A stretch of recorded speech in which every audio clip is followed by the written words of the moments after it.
Good morning all students. Sardar Patel inter college Jarauli phase 2 Kanpur की online class में class 9 subject social science topic जलवायु के बारे में हम आपको भारतीय व्यवस्था की विशेषताएं बताएंगे।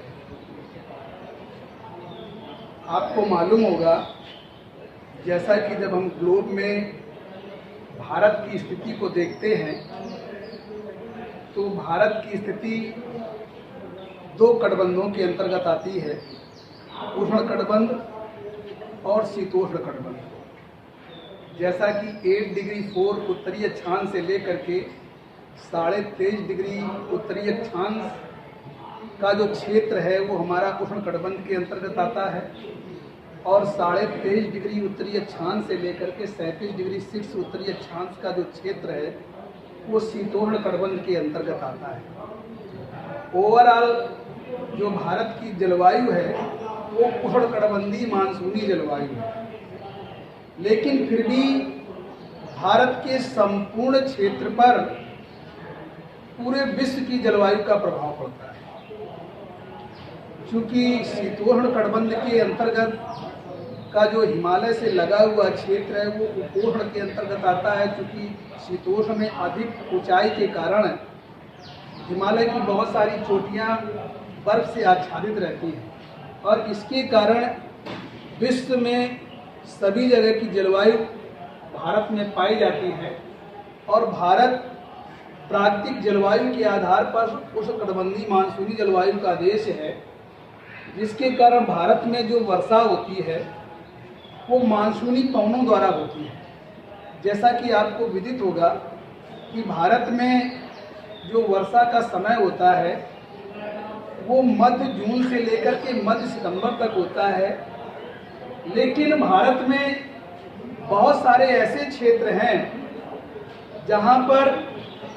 भूमध्य रेखीय या विषुवतीय प्रदेश के अंतर्गत बहुत सारे हिस्से आते हैं, और बहुत सारे जो क्षेत्र हैं जहां पर तीन और पर्वतों की चोटियां होने के कारण जब भी मानसूनी पवनें उठती हैं तो उन क्षेत्रों में अधिक बारिश करती हैं। खासकर भारत में जो बारिश होती है वो मानसूनी पवनों द्वारा होती है, लेकिन भारत एक कृषि प्रधान देश है, जिसके कारण जलवायु के आधार पर कृषि फसलें की जाती है। जैसा कि आपको विदित होगा कि भारत में 3 फसलों की जो ऋतुएं होती हैं जिनको हम बोलते हैं रबी, खरीफ या जायद। जैसा कि आपको मालूम है कि रबी की फसलें सर्दियों के समय में खासकर नवंबर या दिसंबर में इनके बोने का समय होता है, और ये मार्च या अप्रैल में फसलें काटी जाती हैं। इसके बाद अप्रैल से लेकर के और मध्य जून तक खरीफ की फसलें होती हैं जिनमें सब्जियां बोई जाती हैं। इसके अलावा जो बरसात की फसलें होती हैं जिनको हम खरीफ की फसलें कहते हैं, तो ये मध्य जून से और अगस्त तक ये फसलें बोई जाती हैं, जिनमें धान है, मक्का है, कपास है, उड़द है, तिलहन है, ये फसलें बोई जाती हैं। दूसरा पॉइंट आता है वर्षा की निश्चित अवधि। जैसा कि आपको विदित होगा कि भारत में वर्षा की एक निश्चित अवधि है। भारत में जो भी वर्षा होती है वो मानसूनी पवनों द्वारा होती है।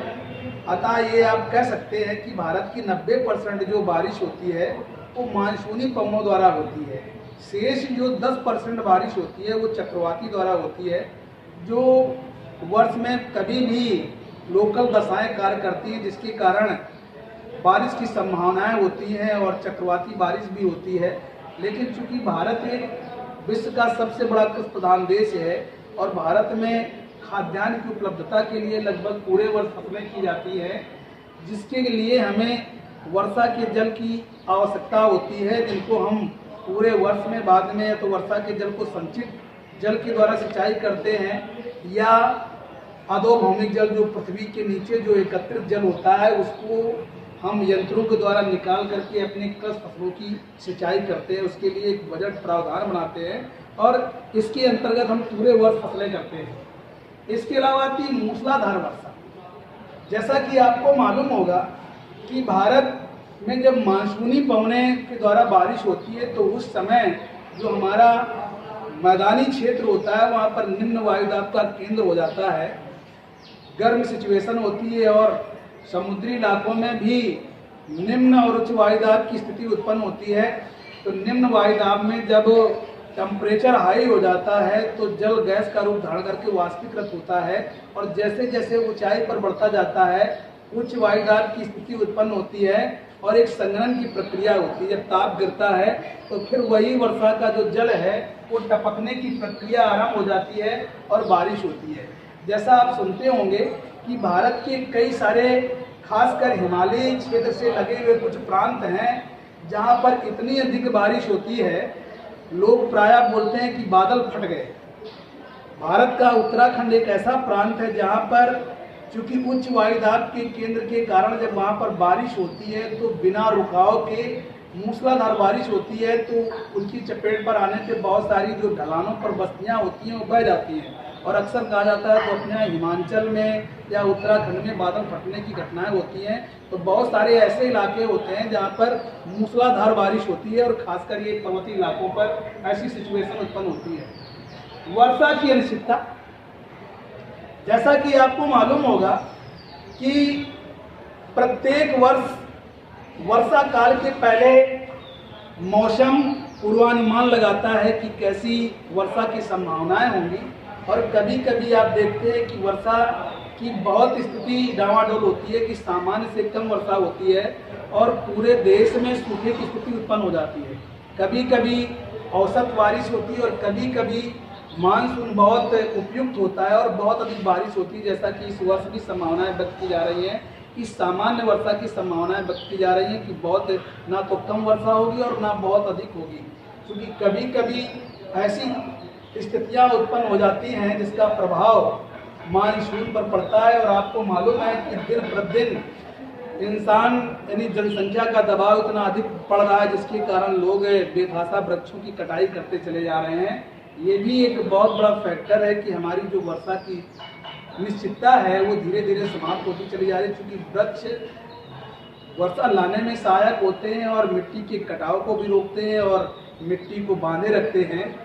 लेकिन दिन प्रतिदिन जैसे जैसे और धीरे धीरे चूँकि खनन का कार्य भी इस देश में बहुत अधिक होता है तो पर्वतों की कई सारी श्रृंखलाओं को अपने दैनिक उपयोग के लिए उनको नष्ट किया जा रहा है। तो उनको रोकने की अवरोधक के लिए भी क्योंकि जब भी सक्रिय मानसून दशाएं चलती हैं तो या तो उन मानसूनी पवनों को वृक्ष रोकते हैं या तो पर्वतीय इलाके रोकते हैं और ऐसी स्थितियां दिन प्रतिदिन समाप्त होती चली जा रही हैं। तो वर्षा की संभावनाएं भी कम होती चली जा रही, जैसा कि सैटेलाइट से जब देखने पर ये विदित होता है कि हमारी पृथ्वी को लगभग 37% जल की आवश्यकता होती है, लेकिन वर्तमान समय में 13% की जल की उपलब्धता होती है और लगभग 24% हमारे भूगर्भित जल में जल एकत्रित नहीं हो पा रहा है, जिसके कारण दिन प्रतिदिन जल का संकट उत्पन्न होता चला जा रहा है। आज विश्व के कई सारे देश हैं, लेकिन भारत में भी बेंगलोर या साउथ के कई सारे ऐसे शहर हैं जो इस स्थिति में पहुंचते जा रहे हैं, जो आगे आने वाले समय में इस देश के लिए बहुत ही खतरनाक स्थिति पर पहुंचाएंगे। वितरण की असमानता, और आपको मालूम है कि भारत की जब भौगोलिक स्थिति को देखते हैं तो पूरे देश में वर्षा की अनिश्चितता है। जैसा कि आपको मालूम है कि भारत के जो पूर्वोत्तर के प्रांत हैं, खासकर पश्चिम बंगाल, असम, सिक्किम, अरुणाचल प्रदेश, मेघालय, नागालैंड, जहाँ पर लगभग 8 महीने बारिश होती रहती है, केवल 4 महीने बारिश नहीं होती है, तो वहाँ की नदियों में जल की आपूर्ति बनी रहती है। लेकिन भारत का जो मध्य का क्षेत्र है और पश्चिम का जो इलाका है, आपको मालूम है वहाँ पर वर्षा की अनिश्चितता के कारण वहाँ पर बारिश की संभावनाएं भी कम होती है, जिसके कारण भूगर्भित जल दिन प्रतिदिन कम होता चला जा रहा है। जो खाद्यान्न, चूँकि उत्तर का जो विशाल मैदान है वो खाद्य उपलब्धता के लिए जाना जाता है, लेकिन चूँकि भारत में नदियों का जाल बिछा हुआ है, लेकिन दिन प्रतिदिन वर्षा की अनिश्चितता होने के कारण नदियों में भी जल की आपूर्ति नहीं हो पाती है, तो फसलों के लिए जल की समस्याएं उत्पन्न हो रही हैं। अभी विगत वर्षों में गुजरात में समस्या उत्पन्न होने के कारण वहाँ की सरकार ने भी गर्मी के समय में किसानों को नहरों से जल लेने के लिए मना कर दिया था कि पहले लोगों की प्यास बुझाई जाए। और अगर यही स्थितियां उत्पन्न हुई तो आगे आने वाले समय में भारत के बहुत सारे हिस्सों में ये स्थिति उत्पन्न हो जाएगी, जिससे हमारी खाद्य उपलब्धता में गिरावट आएगी, जो भारत की अर्थव्यवस्था को भी कमजोर करेगी और भारत का जनजीवन भी अस्त व्यस्त हो जाएगा। वर्षा की अनिश्चितता, जैसा कि आपको मालूम है कि भारत में वर्षा की अनिश्चितता की मात्रा दिन प्रतिदिन बढ़ती चली जा रही है और इसके कई सारे फैक्टर्स कार्य करते हैं। कभी एल नीनो का प्रभाव या कभी और सारी लोकल दशाएं, क्योंकि वर्षा में स्थायी पवनें और अस्थायी पवनें दोनों अपना रोल अदा करती हैं। कि अगर स्थायी पवनें सकारात्मक रूप में 6-6 महीने पर अपनी दिशा के साथ चलती हैं, लेकिन अस्थायी पवनें दिन में कई बार परिवर्तित होती रहती हैं। जैसा कि ग्रामीण क्षेत्रों में आप देखते होंगे प्राय किसान के मुख से कि जब अरब सागर का अगर मानसून सक्रिय होता है तो पछुआ हवाएं सक्रियता के साथ चलनी चाहिए, लेकिन अगर पछुआ हवाएं चलने लगेंगी तो वो या तो मानसून की जो प्रक्रिया वहीं पर ठहराव हो जाएगी या तो आगे बढ़ने की प्रक्रिया मंद पड़ जाएगी, जिसके कारण अंदर के हिस्सों पर जल की आपूर्ति नहीं हो पाएगी। ऐसी स्थितियां भी उत्पन्न होती रहती हैं। भारतीय जलवायु का मानव जीवन पर प्रभाव, और जलवायु ही एक ऐसा फैक्टर है जिसके द्वारा वहाँ का खान पान, वहाँ का रहन सहन, वहाँ की फसलें, सारी व्यवस्थाएं जलवायु पर निर्धारित होती हैं। कृषि पर प्रभाव, जलवायु के आधार पर ही भारत में कृषि फसलें की जाती हैं और इसी आधार पर भारत की फसलों को 3 कैटेगरी में, रबी की फसल, खरीफ की फसल और जायद की फसल में, क्योंकि जिन फसलों के लिए जैसी उपयुक्त जलवायु होती है तो उस समय पर उन फसलों का खाद्यान्न का उत्पादन किया जाता है। प्राकृतिक वनस्पति पर प्रभाव, प्राकृतिक वनस्पति पर चूंकि भारत में सबसे अधिक संसार की प्राकृतिक वनस्पतियाँ पाई जाती हैं और जहाँ पर अधिक बारिश होती है वहाँ पर ज़्यादा जल धारण करने वाली वनस्पतियाँ पाई जाती हैं और जहाँ पर कम मात्रा में बारिश होती है तो वहाँ पर कटीली झाड़ियाँ पाई जाती हैं। जहाँ पर औसत बारिश होती है वहाँ पर मानसूनी या पर्णपाती तरह की वनस्पतियाँ पाई जाती हैं और जो समुद्र तटीय इलाके होते हैं ज्वारीय व्यवस्थाओं के आधार पर ज्वारीय वनस्पतियाँ पाई जाती हैं और जहाँ पर बर्फ की स्थिति होती है वहाँ पर शंकुआधार वृक्ष पाए जाते हैं जिन पर बर्फ का प्रभाव नहीं होता है। इस आधार पर आप देख सकते हैं कि भारत के अनेक हिस्सों पर जिस प्रकार की भौगोलिक दशाएं हैं या जिस प्रकार की जलवायु प्रतिक्रिया है उस आधार पर वहाँ पर वनस्पतियों का उत्पादन होता है। जीव जंतुओं पर प्रभाव, मैंने बताया था कि किसी देश की जलवायु पर ही वहाँ की प्राकृतिक वनस्पति और जीव जंतुओं का प्रभाव पड़ता है, खान पान, रहन सहन और जीव जंतु। जैसे हिमालय के क्षेत्र जहाँ पर बहुत अधिक बारिश होती है या बर्फ का प्रभाव होता है वहाँ पर याक या छोटे बैल पाए जाते हैं, या अपने यहाँ राजस्थान यहाँ पर बारिश बहुत कम होती है तो वहाँ पर ऊँट की उपलब्धता होती है। अपने क्षेत्र में बकरी, भैंस, गाय इत्यादि पशु पाले जाते हैं। जनसंख्या का प्रभाव, जहाँ पर मानव के अनुकूल दशाएं पाई जाती हैं वहाँ पर घनी आबादी निवास करती है और जहाँ पर मानव के अनुकूल दशाएं नहीं पाई जाती हैं वहाँ पर विरलतम आबादी निवास करती है। थैंक्स।